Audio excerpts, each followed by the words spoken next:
नमस्कार, सुप्रभात। मेरे मित्र संजय राकेश जी, एमडी सीएससी गव, यूआईडीआई से शैलेंद्र सिंह, संजय सोहनी और मेरे अन्य सहकर्मी जो आपके साथ नेक्स्ट 2-3 घंटे में आपके साथ बात करेंगे, आपके प्रश्नों का उत्तर देंगे, आपकी समस्या समझेंगे, आपको हमारी सोच भी समझाएंगे।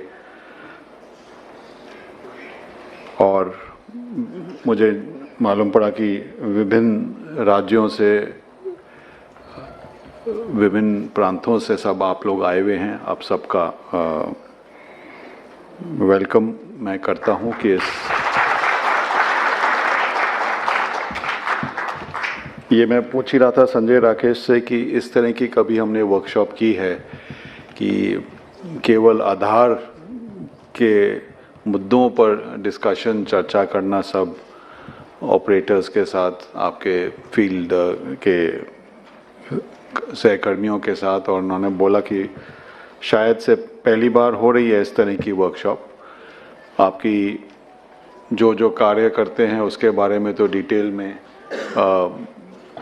होती रहती हैं आपकी कार्यशाला, तो मुझे बहुत खुशी लग रहा है कि इस तरह की वर्कशॉप आज की जा रही है और निश्चय फ्यूचर में भी स्टेट लेवल पे या नेशनल लेवल पे इस तरह की भागीदारी के साथ हम आगे बढ़ते हुए निश्चय और अच्छा काम करेंगे, आप भी और हम भी आपके साथ। जैसे संजय जी ने बोला, सीएससी जो कॉमन सिटीजन या सिटीजन सर्विस सेंटर्स है, कॉमन सर्विस सेंटर्स हैं, ये अब शायद उस स्तर तक पहुंच गए हैं कि शायद हर पंचायत में ही नहीं, हर गांव तक पहुंच गए हैं। और जो हम डिजिटल इंडिया की जब बात करते हैं तो शायद उसकी बुनियाद ये सीएससीज ही हैं कि इन्हीं के कारण जो हम बोलते हैं कि भारत इतने आगे जा पाया है डिजिटाइजेशन में, इतना अच्छा काम कर पा रहा है कि लोगों तक डिलीवरी ऑफ सर्विसेज हो पा रही है। उसमें आप लोगों का बहुत बड़ा और महत्वपूर्ण रिस्पॉन्सिबिलिटी है। तो उसके लिए मैं आप सबको धन्यवाद देना को चाहूँगा, आपको कॉन्ग्रेचुलेट करना चाहूँगा, बिकॉज आप लोग हैं ग्राउंड पे, इसीलिए अलग अलग सोच भी हम कर सकते हैं पॉलिसी लेवल पे कि क्या क्या कार्य आपके जरिए डिलीवरी हो सकती है। इनफैक्ट आपको खुशी होगी कि डिजिटल इंडिया का एक जो लक्ष्य है कि जो भी सरकारी सेवा डिजिटल माध्यम से दी जा सकती है उसे डिफ़ॉल्ट मोड में वो देना चाहिए। एक्सेप्शन होना चाहिए कि किसी भारत के नागरिक को किसी सरकारी ऑफिस में आना पड़े या कहीं दूर जाना पड़े वो सर्विस को लेने के लिए, अगर वो डिजिटल माध्यम से खुद के कंप्यूटर पे, खुद के मोबाइल फ़ोन पे, कॉमन सर्विस सेंटर पे जाके वो सर्विस ले सकता है तो उसे वो मिलनी चाहिए। और ये आश्वासन जो सरकार दे पाती है, वो आश्वासन आप लोगों का जो सर्विस सेंटर्स हैं उसकी वजह से, जो कनेक्टिविटी इम्प्रूव हुई है उसकी वजह से, जो मोबाइल का पेनिट्रेशन हुआ है उसकी वजह से हम ये दे पा रहे हैं।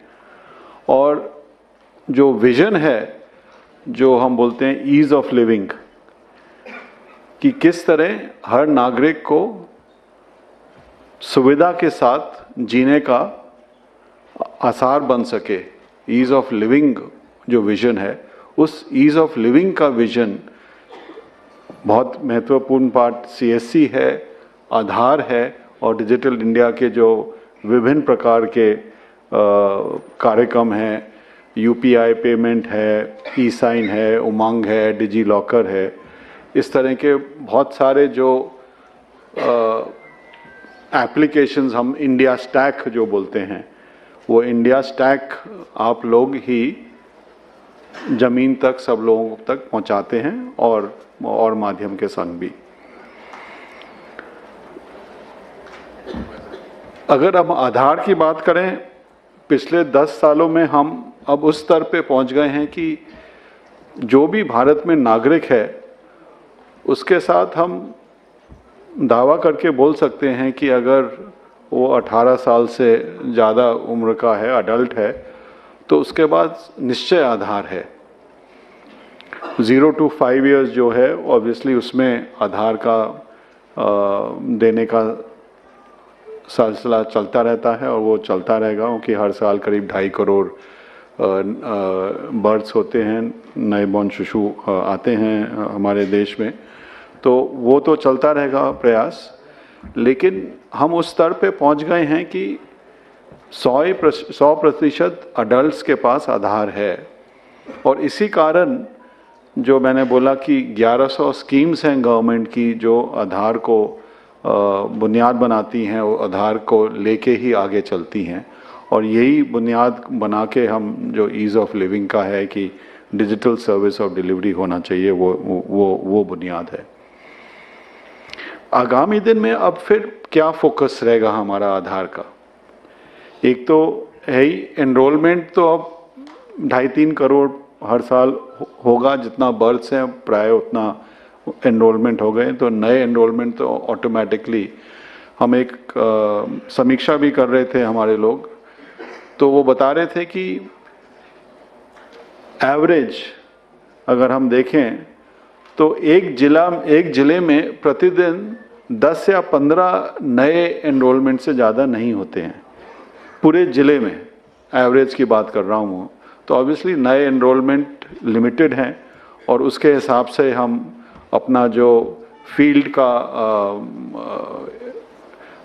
जो नेटवर्क है उसी हिसाब से हम भी उसको चिंता कर रहे हैं कि कैसे रैशनलाइज कर पाएँ। लोगों का फोकस अब है अपडेट्स पर।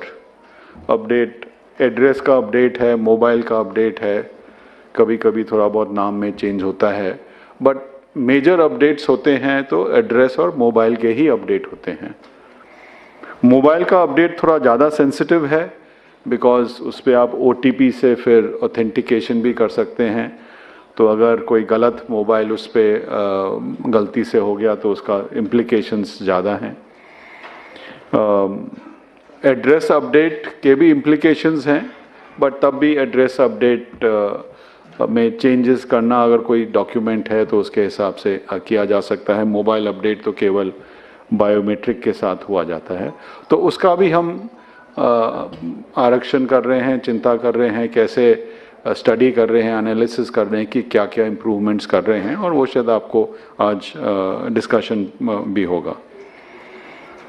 लेकिन जैसे संजय ने बोला कि अगर आधार के इंफॉर्मेशन में कोई भूल हो जाती है तो उस नागरिक के लिए, उसके लिए बहुत इम्प्लीकेशंस काफ़ी ज़्यादा हैं, और इसीलिए हमें कभी कभी सख्ती करनी पड़ती है कि कोई अगर गलत काम हुआ या कभी कभी गलती से भी हो जाता है, कभी कभी गलती ना होके भी ही किया जाता है। तो दोनों को देख के ही हमें आगे बढ़ना है, लेकिन ऑब्जेक्टिव वही है कि नागरिक को जो सर्विस मिले वो अच्छी सर्विस मिले, टाइम पर मिले, क्वालिटी मिले, कर्टियस मिले, कोई रूड बिहेवियर ना हो। और प्राय आप सब लोग ने बहुत अच्छी तरह काम कर रहे हैं और मैं ये आशा करता हूँ करते भी रहेंगे। जैसे मैंने बोला कि अगले 5 या 7 वर्ष में क्या क्या अपॉर्चुनिटीज़ आएंगी जो आप देख सकते हैं कि आपके लिए, CSCs के लिए ग्रोथ की अपॉर्चुनिटीज़ होंगी। अभी हम जो ऑथेंटिकेशंस कर रहे हैं, करीब 7 करोड़ रोज के ऑथेंटिकेशंस हैं। ऑथेंटिकेशन मतलब जो OTP से या बायोमेट्रिक से, फिंगरप्रिंट या आइरिस से करते हैं। जैसे आप जानते हैं राशन की दुकान में कोई जाता है तो वहाँ पे उसे अंगूठा देना पड़ता है और फिर राशन विड्रॉ करता है। कोई बैंकिंग कॉरेस्पॉन्डेंट है आप में से काफ़ी लोग, आप जानते हैं कि कोई अपना बैंक से कोई पैसा डिपॉजिट करना चाहता है, विड्रॉ करना चाहता है, तो उसे ऑथेंटिकेट करना पड़ता है, फिंगरप्रिंट से करना होता है। तो इस तरह के ट्रांजैक्शंस जो हैं, इस तरह के जो प्रोसेस है, प्रतिदिन करीब 7 करोड़ रोज हो रहे हैं। कुछ 1-2 साल पहले ये केवल 4-4.5 करोड़ था, हर साल बढ़ोतरी हो रही है। कुछ दिनों पे तो 8 करोड़ तक भी पहुंच गया है। और हमारी यही आशा, यही एक्सपेक्टेशन है कि अगले 1-2 साल में ये 10 करोड़, 15 करोड़, 20 करोड़ प्रतिदिन होगा। जिस हिसाब से स्कीम्स, जो गवर्नमेंट की स्कीम्स हैं, उनको आधार में अंतर्भुक्त किया जा रहा है, और जिस हिसाब से हम बोल रहे हैं कि जब आधार का इस्तेमाल करें उसको ऑथेंटिकेट या वेरीफाई ज़रूर करें, नहीं तो कभी कभी लोग बाग फोटोशॉप कर देते हैं कि अपनी फ़ोटो लगा दी किसी के आधार पे और फिर चलाने की कोशिश की। तो वो ऑथेंटिकेशन बहुत ज़रूरी है। जिनके पास ऑथेंटिकेशन का माध्यम नहीं है वो वेरीफाई कर सकते हैं। वो जो QR कोड है, आप सबको मैं ये बताना भी चाहूँगा और आपसे अनुरोध भी करूँगा कि जब भी आप किसी नागरिक से आधार के बारे में कोई चर्चा करते हैं तो आधार को वेरीफाई करना बहुत सरल है। आप तो जानते ही हैं, हर आधार कार्ड में, PVC कार्ड में एक QR कोड होता है। वो QR कोड आप गूगल प्ले स्टोर से, हमारा एनक्रिप्टेड QR कोड रीडर है, M आधार है, जो M मोबाइल आधार है, उस ऐप में भी है। आप उस QR कोड को पढ़ सकते हैं कि वाकई में वो जो आधार नंबर दिखा रहे हैं वो किसके नाम पे और क्या फोटोग्राफ है। अगर किसी ने वो नाम में अंतर कर दिया है, कोई और नाम टाइप करके फोटोकॉपी दिखा रहे हैं या फोटो चेंज कर दी है, बहुत सरल तरीका है ये जानने को कि इसमें कोई टैंपरिंग तो नहीं हुई। हमारा यही प्रयास है, हम इसको पब्लिसाइज कर रहे हैं कि लोग बाग जब भी कोई आधार का दिखाते हैं तो उसको फेस वैल्यू पे ना लेके उसको वेरिफिकेशन जरूर करें। और इनफैक्ट जब आधार शुरू हुआ था 10 साल पहले, मालूम नहीं कुछ लोग आप उसमें अंतर्भुक्त होंगे, आधार पहले ये सोच नहीं थी कि आधार को कोई कार्ड दिया जाएगा। वो लोगों का था कि जब तक कोई पेपर का कार्ड ना मिले उन्हें वो नहीं होता कि हमारे पास कोई आइडेंटिटी है। आधार का जो मैं बोलूँगा यूनिकनेस है, स्ट्रेंथ है, वो यही है कि आप उसे वेरीफाई कर सकते हैं कहीं भी, कैसे भी। अगर आपके पास कहीं कंप्यूटर है, कनेक्टिविटी है तो उससे, नहीं तो हमारे पोर्टल पे जाके आधार नंबर आप टाइप करेंगे, वो मालूम पड़ जाएगा कि ये कोई 12 डिजिट का नंबर है या वाकई में आधार इशू हुआ है इस नंबर के अगेंस्ट। तो अगर किसी ने ऐसे ही कोई 12 रैंडम डिजिट्स आपको दे दिए, वो भी आप चेक कर सकते हैं। तो आधार का वेरिफिकेशन हो सकता है, यही इसकी स्ट्रेंथ है और यही कारण है कि इतने अनुष्ठान इसको लेने के लिए भी तैयार रहते हैं। लेकिन कभी कभी वो वेरिफिकेशन हम इतना नहीं करते, इसीलिए ये प्रॉब्लम्स बीच बीच में हमें नॉलेज में आती हैं। तो जो मैं यूज़ केसेस की बात कर रहा था कि 7 करोड़ प्रतिदिन है और ये बढ़ेगा। एक तो आप जानते ही हैं जो आधार इनेबल पेमेंट सिस्टम्स है, बैंकिंग कॉरेस्पॉन्डेंस करते हैं।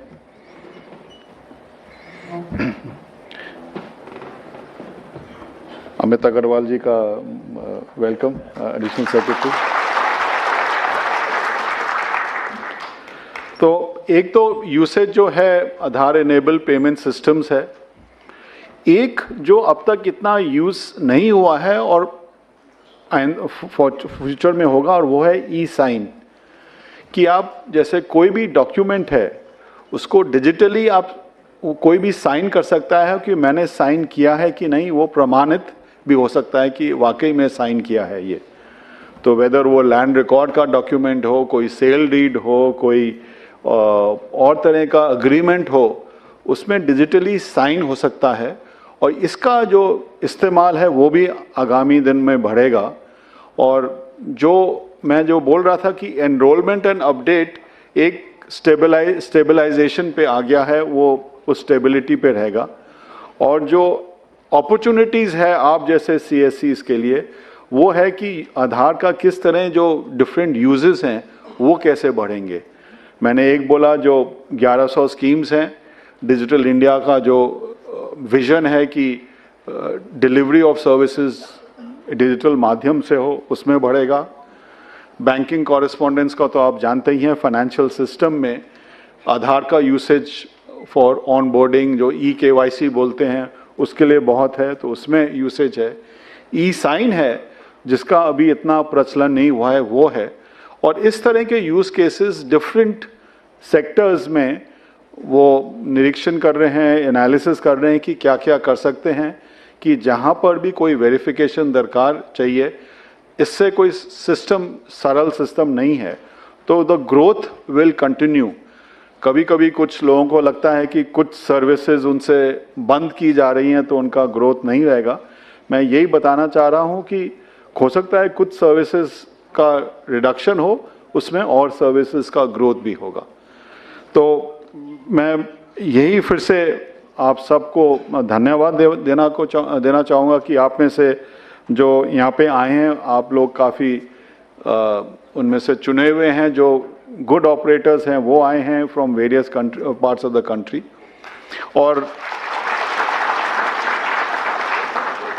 और आज जो पूरे दिन की वर्कशॉप है, आप निश्चय जो भी आपके मन में कोई डाउट्स हैं, आशंका है या आपके सजेशंस भी हैं कि क्या हम कर सकते हैं, तो आप आधार एनरोलमेंट में इन्वॉल्व हैं, अपडेट में इन्वॉल्व हैं, बैंकिंग कॉरेस्पॉन्डेंस हैं, यूसेज में इन्वॉल्व हैं, आपके अगर कोई सुझाव हैं वो निश्चय दीजिएगा।